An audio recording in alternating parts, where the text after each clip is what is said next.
On today's episode of the How Did It Happen podcast, I am talking about trading hours for money, which is the typical way that people exchange their labor for a wage or for payment. And I want to encourage you, and I will encourage you, to think about how you can trade results for money as opposed to trading your hours for money. I hope you enjoy this episode as much as I did making it. And here it is.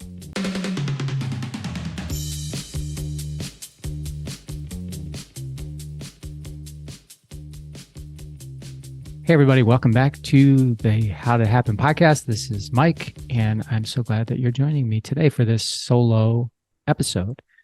And today's episode is called Why Hours Are Not Your Friend.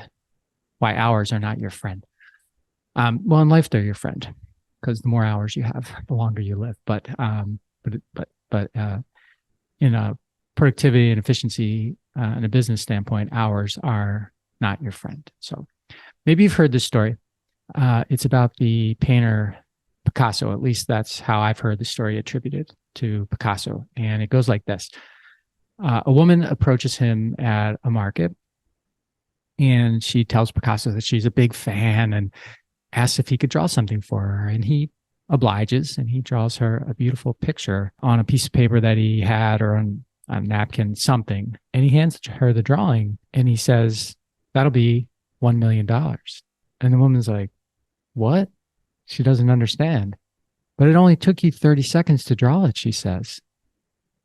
And Picasso pauses and he says, my good woman, it took me 30 years to be able to draw that masterpiece for you in 30 seconds. And here's the lesson I took from that story.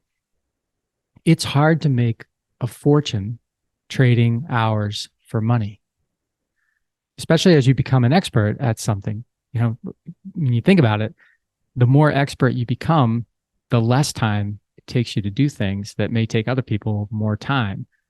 And so if you're getting paid by the hour, the more hours you have to work just to stay even. And it's kind of a weird thing, right? Because when you're an apprentice at something, or you just get started at something, in most cases, and I've run a lot of businesses, I can send a person who has, if we're charging by the hour, I can send someone who has zero experience and they're going to take, X number of hours to do it. And I could send my best person who has eons of experience, and that person gets that same job done in Y time. And let's just say, for the sake of argument, that Y is half of X. So I've actually, as a result of sending a more experienced person, charging by the hour, I've earned less than sending an inexperienced person, which it's kind of strange, right? But most people learn, just like I learned, that work is about exchanging time for money. It's a simple equation and everyone understands it, right? And it can be a great equation when you're comparing two equal people or outcomes. For example, two experts and versus two inexperienced people, because nobody wants to pay more for the same thing, right? People say, well, I don't want to pay 2 hours for something I can get in an hour. That's what they think intellectually, but then they end up doing it all day long. And so that, while it's easy to understand, it can be a lousy way to sell yourself or to decide on a purchase, because let's face it, how often are two things, whether they be people, machines, trucks, processes, etc., really the same? And, the standard question is that we've all been taught is, well, how many hours will it take you and how much do you charge for your time? But no one ever asks how many hours it took for you to become an expert. And is that how you want to value your expertise, like by the hour? Or would you rather play by Picasso's rules, where you value your expertise and your ability on the outcome, on the result, and not on the number of hours? It's a very popular thing now, and I hear about it all the time, where people are like, don't charge for your time, charge for the result.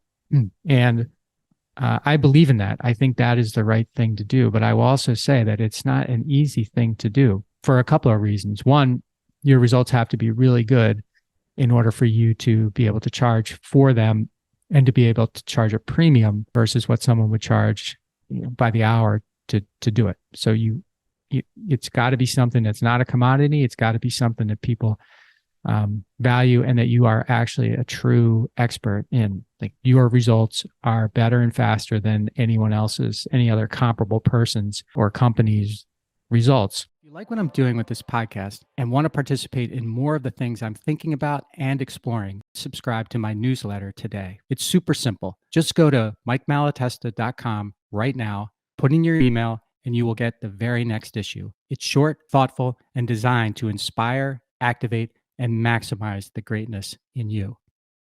There's a whole mindset that you need to break, because when you walk into a meeting, whether it's personal meeting or whether it's a company that you're trying to sell to, you are being defined right away as a commodity. That's because that's how people are trained to define these things, right? How much is it? How long is it going to take you to do it? X times Y equals Z, and that's what I should be charged. And if you're less than the other person, I'll choose you. And if you're more than the other person, I won't.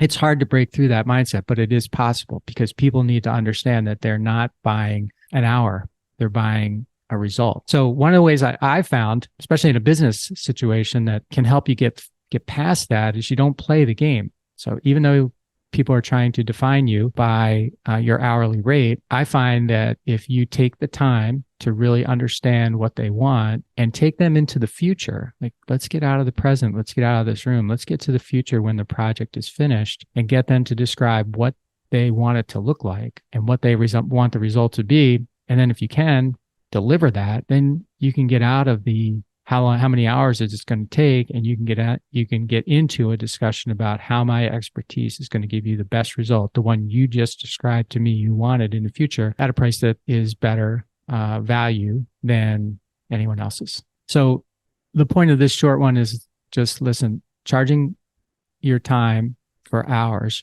or trading your time for hours, is an easy thing to do. I just think it's not a helpful way to think about your value or the value of your company or the value of anything that you're doing.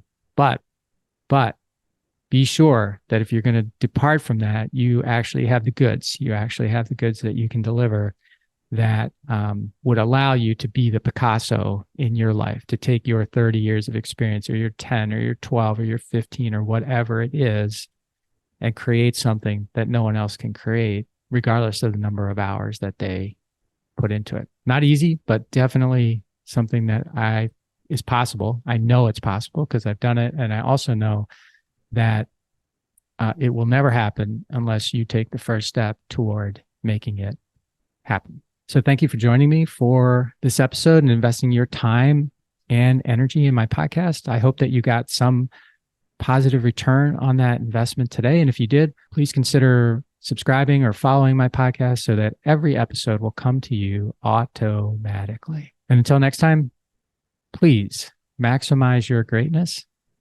and make your future your property, something that you design and are proud to own. Thanks for listening to this episode of the How Did Happen podcast, where we believe that success doesn't happen unless you make it happen. You can subscribe to the podcast on Apple Podcasts, Google Podcasts, Stitcher, or wherever you like to listen. And while you're there, please rate it and leave a comment as well. I'd love to hear your thoughts about the show, ideas for future guests, or whatever you'd like to share.